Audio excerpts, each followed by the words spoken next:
Господја Пехчевска, не можеме да утврдиме по која спецификација проследена од УКРО сте го правеле рамковниот договор, примарниот во 2019 година.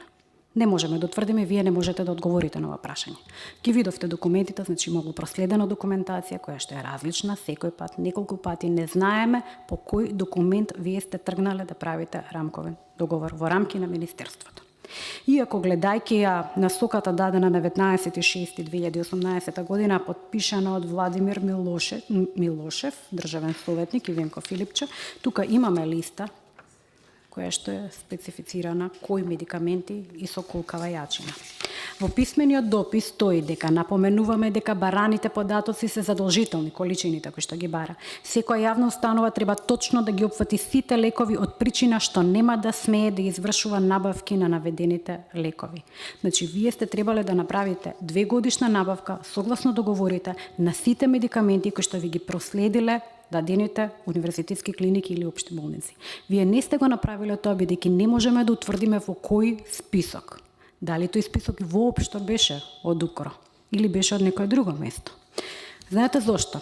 Затоа што ако одиме на приказната на крајна нужда на директорот во вредност од 7 милиони, 8 милиони, 5 милиони, 2 милиони анекси на договори без анекс на рамковен договор, тогаш да, од 2019 година ќе имаше надменување, ама тоа продолжи во 20-та, па Белкин ќе коригира согласно бројките кои што се појавиле и на тип на пациенти и на тип на медикаменти кои што се потребни.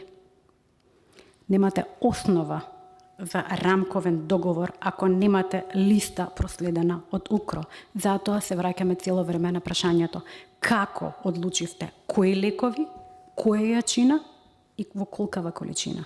Допис, како што вие тврдите дека имало, не постои во архивираниот материјал. Одлука на управен одбор не постои. Ако продолжиме понатаму, ќе ви кажам дека одлука од управен одбор за 21 доцнела 3 месеци од кога ви била доставена спецификацијата во Министерство. Да, архивирањето и играчките со архивирање кои што некој ги правил 850/7/4 и така натаму не поминува заради тоа што има и писмени луѓе. Не може да играме така.